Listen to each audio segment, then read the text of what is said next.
Hi all, അസ്സലാമു അലൈക്കും. Welcome back to Silna's kitchen. ഇന്നത്തെ റെസിപ്പി ഉരുളക്കിഴങ്ങും മുട്ടയും വെച്ചിട്ട് നല്ല ടേസ്റ്റി ആയിട്ടുള്ള വെറൈറ്റി ആയിട്ടുള്ള ഒരു ബ്രേക്ക്ഫാസ്റ്റിന്റെ റെസിപ്പിയാണ്. നല്ല ടേസ്റ്റ് ആണ്, അതുപോലെ തന്നെ നല്ല സിമ്പിൾ ആയിട്ട് തയ്യാറാക്കി എടുക്കാനും പറ്റിയിട്ടുള്ള ഒരു അടിപൊളി പലഹാരമാണ്. കറികളോട് കൂടി കഴിക്കാനാണെന്നുണ്ടെങ്കിൽ ഏത് കറികളുടെ കൂടെ വേണമെങ്കിലും ഇത് കഴിക്കാൻ പറ്റും. അതുപോലെ തന്നെ കറികളില്ലാതെ വെറുതെ തിന്നാനും ഭയങ്കര ടേസ്റ്റ് ആണ്. അപ്പോൾ ഇതെങ്ങനെയാണ് തയ്യാറാക്കുന്നതെന്ന് അറിയാനായിട്ട് വീഡിയോ സ്കിപ്പ് ചെയ്യാതെ മുഴുവനായിട്ടൊന്ന് കണ്ടു നോക്കണേ. റെസിപ്പിയിലോട്ട് കിടക്കുന്നതിന് മുമ്പായി സിൽനാസ് കിച്ചൺ ചാനൽ ആദ്യമായിട്ട് കാണുന്നവരാണെങ്കിൽ പ്ലീസ് ഒന്ന് സബ്സ്ക്രൈബ് ചെയ്തേക്കണേ. ഒപ്പം തന്നെ ഈ വീഡിയോസ് നിങ്ങൾക്ക് ഇഷ്ടപ്പെടുകയാണെങ്കിൽ ഒരു ലൈക്ക് ചെയ്ത് ഷെയർ ചെയ്ത് സപ്പോർട്ട് ചെയ്യാനും മറക്കരുത്. ഇനി നമുക്ക് ഇതെങ്ങനെയാണ് തയ്യാറാക്കുന്നതെന്ന് നോക്കാം. ഇതിനായി ആദ്യം തന്നെ ഒരു മീഡിയം സൈസിലുള്ള ഉരുളക്കിഴങ്ങ് എടുത്തിട്ട് അതിന്റെ തൊലിയൊക്കെ കളഞ്ഞതിന് ശേഷം നല്ലപോലെ കഴുകി ഇതേപോലെ ഒന്ന് കട്ട് ചെയ്തെടുത്തിട്ടുണ്ട്. കിഴങ്ങ് നമ്മൾ ഇതുപോലെ മിക്സിയിൽ അരയ്ക്കാനായിട്ട് കട്ട് ചെയ്തെടുക്കുമ്പോൾ ഇതിനേക്കാൾ കുറച്ചുകൂടി ചെറിയ പീസായിട്ട് കട്ട് ചെയ്തെടുക്കുന്നതായിരിക്കും നല്ലത്. അപ്പോഴാണ് നല്ല നൈസായിട്ട് അരിഞ്ഞു കിട്ടുള്ളൂ. ഞാനിപ്പോൾ ഈ ഒരു വലിപ്പത്തിൽ കട്ട് ചെയ്തെടുത്തിട്ട് ഇത് മിക്സിയുടെ ജാറിലേക്ക് ഇട്ട് കൊടുക്കുന്നുണ്ട്. ഇനി ഇതിലേക്ക് ഒരു കോഴിമുട്ട പൊട്ടിച്ചൊഴിച്ചു കൊടുക്കാം. ഞാൻ എടുത്തിട്ടുള്ള ഈ ഒരു കിഴങ്ങിനനുസരിച്ചാണ് ബാക്കിയുള്ള എല്ലാ ഇൻഗ്രീഡിയൻസിന്റെ അളവും എടുക്കുന്നത്. അടുത്തതായി ഞാൻ ഇതിലേക്ക് ഇട്ട് കൊടുക്കുന്നത് ഗോതമ്പ് പൊടിയാണ്. ഇതേപോലെ 3 ടേബിൾ സ്പൂൺ അളവിൽ ഗോതമ്പ് പൊടി ഇട്ട് കൊടുക്കുന്നുണ്ട്. ഇനി നമ്മുടെ പലഹാരം കുറച്ചൊന്ന് ക്രിസ്പി ആയിട്ടിരിക്കാനായിട്ട് ഇതുപോലെ 1 ടേബിൾ സ്പൂൺ അളവിൽ വറുത്ത അരിപ്പൊടിയും കൂടെ ഇട്ട് കൊടുക്കുന്നുണ്ട്. 1 ടേബിൾ സ്പൂൺ ഇതുപോലെ നിറച്ചാണ് എടുത്തിട്ടുള്ളത്.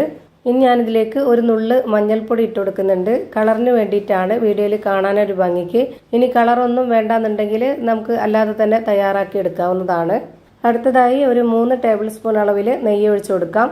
നെയ്യുടെ മണം ഇഷ്ടമുള്ളവരാണെന്നുണ്ടെങ്കിൽ നെയ്യ് ഒഴിച്ചു കൊടുക്കുക. അല്ലാന്നുണ്ടെങ്കിൽ അതിന് പകരം ഓയിൽ ഒഴിച്ചു കൊടുക്കുകയോ അല്ലെങ്കിൽ ബട്ടർ ഉരുക്കി ഒഴിച്ചു കൊടുക്കുകയോ ചെയ്താൽ മതി. ഇനി ഇത് അരച്ചെടുക്കാൻ ആവശ്യത്തിനുള്ള വെള്ളം ഒഴിച്ചു കൊടുക്കാം. ഞാനിവിടെ 1/2 കപ്പ് അളവിലാണ് ഒഴിച്ചു കൊടുക്കുന്നത്. ഇതിലിപ്പോൾ ഞാൻ എടുത്തിട്ടുള്ള ഈ ഒരു ഗോതമ്പ് പൊടിക്ക് പകരം മൈദപ്പൊടി ചേർത്ത് കൊടുത്താൽ മതി എന്നുണ്ടെങ്കിൽ അങ്ങനെയും ചെയ്തിട്ടെടുക്കാം, അതൊന്നും കുഴപ്പമില്ല. ഇനി ഇതിലേക്ക് ആവശ്യത്തിനുള്ള ഉപ്പും കൂടെ ഇട്ട് കൊടുത്തതിന് ശേഷം ഇത് നല്ലപോലെ ഒന്ന് അരച്ചെടുക്കുന്നുണ്ട്. ഇത് അരച്ചെടുക്കുമ്പോൾ നല്ലപോലെ അരിഞ്ഞു കിട്ടിയിട്ടില്ല. ഈ ഒരു കിഴങ്ങ് പൊടി പൊടിയായിട്ട് അവിടെ ഇവിടെ കിടപ്പുണ്ട്. കുറച്ചുകൂടെ ചെറുതായിട്ട് അരിഞ്ഞിട്ട് കൊടുക്കുകയാണെന്നുണ്ടെങ്കിൽ നന്നായിട്ട് അരിഞ്ഞു കിട്ടിയേനെ. ഞാനിത് പെട്ടെന്ന് തയ്യാറാക്കാനുള്ള ആ ഒരു ധൃതിയിൽ ഈ ഒരു വലിപ്പത്തിലാണ് കട്ട് ചെയ്തെടുത്തിട്ടുണ്ടായിരുന്നത്. അപ്പോൾ നിങ്ങൾ ഇതുപോലെ തയ്യാറാക്കുമ്പോൾ അതൊന്ന് പ്രത്യേകം ശ്രദ്ധിക്കുക. എന്നിട്ട് നന്നായിട്ട് അരച്ചെടുക്കുക. ഇനി നമുക്കിത് ചുട്ടെടുക്കാം. അപ്പോൾ അതിന് വേണ്ടിയിട്ട് സ്റ്റവിലേക്ക് ഞാനൊരു പാൻ വെച്ച് കൊടുത്തിട്ടുണ്ട്. ഫ്ലെയിം ഓൺ ആക്കിയതിന് ശേഷം അതിലേക്ക് ഓയിലൊന്നും സ്പ്രെഡ് ചെയ്യാതെ തന്നെ നന്നായിട്ട് ചൂടായിട്ട് വരുമ്പോൾ ഒരു മീഡിയം ഫ്ലെയിമിലേക്ക് ഇട്ട് കൊടുത്തതിന് ശേഷം ഇതുപോലെ ഒരു കയ്യിൽ മാവ് ഒഴിച്ചു കൊടുത്തിട്ട് ഇങ്ങനെ ഒന്ന് ചുറ്റിച്ചെടുക്കാം. ഇനി നമ്മൾ ഇതുപോലെ പരന്ന ദോശയൊക്കെ ചുട്ടെടുക്കുന്ന അതേപോലെ ഇതൊന്ന് മുരിഞ്ഞു വരാനായിട്ട് വെയിറ്റ് ചെയ്യണം. എന്നതിന് ശേഷം നമുക്കിതൊന്ന് തിരിച്ചിട്ട് കൊടുക്കാം.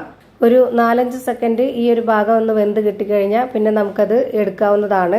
ഭയങ്കര എളുപ്പത്തിൽ തയ്യാറാക്കി എടുക്കാൻ പറ്റുന്ന നല്ല ടേസ്റ്റി ആയിട്ടുള്ള ഒരു മൊരിഞ്ഞ പലഹാരമാണ്. ചൂടോടെയാണ് ഇത് നല്ല പോലെ മൊരിഞ്ഞിരിക്കുന്നത്. ചൂടാറി കഴിഞ്ഞു കഴിഞ്ഞാൽ ഇതുപോലെ നന്നായിട്ട് കുഴഞ്ഞു പോകും. അപ്പോൾ ഇത് ചൂടോടെ കഴിക്കാനാണെന്നുണ്ടെങ്കിലും ചൂടാറി കഴിക്കാനാണെന്നുണ്ടെങ്കിലും നല്ല ടേസ്റ്റാണ്. കറികളോട് കൂടിയോ കറികളില്ലാതെയോ ഒക്കെ കഴിക്കാൻ പറ്റും. ഞാനെടുത്തിട്ടുള്ള ഈ ഒരു അളവിന് 6 ദോശ ഉണ്ടാക്കിയെടുക്കാൻ പറ്റും. ഇപ്പോൾ ഒരു 3 എണ്ണം ചൂടോടെ തന്നെ ഇവിടെ പിള്ളേർ കഴിക്കൽ കഴിഞ്ഞു. അതുകൊണ്ടാണ് ഇത് കാണിക്കാൻ 3 എണ്ണം ആയത്. അപ്പോൾ ഇത്രയേ ഉള്ളൂ ഇന്നത്തെ വീഡിയോ. വീഡിയോ ഇഷ്ടമായാൽ ലൈക്ക് ചെയ്യാനും കമൻറ്റ് ചെയ്യാനും ഷെയർ ചെയ്യാനും മറക്കരുത്. അതുപോലെ തന്നെ ഞാനിടുന്ന പുതിയ പുതിയ വീഡിയോസ് നോട്ടിഫിക്കേഷനായിട്ട് കിട്ടുന്നതിന് വേണ്ടി സബ്സ്ക്രൈബ് ചെയ്ത് ബെല്ലൈക്കൺ അമർത്തി അതിൽ ഓൾ എന്ന ഓപ്ഷൻ എനേബിൾ ചെയ്ത് കൊടുക്കാനും മറക്കരുത്. പുതിയൊരു വീഡിയോയുമായി വീണ്ടും വരും. Thank you for watching.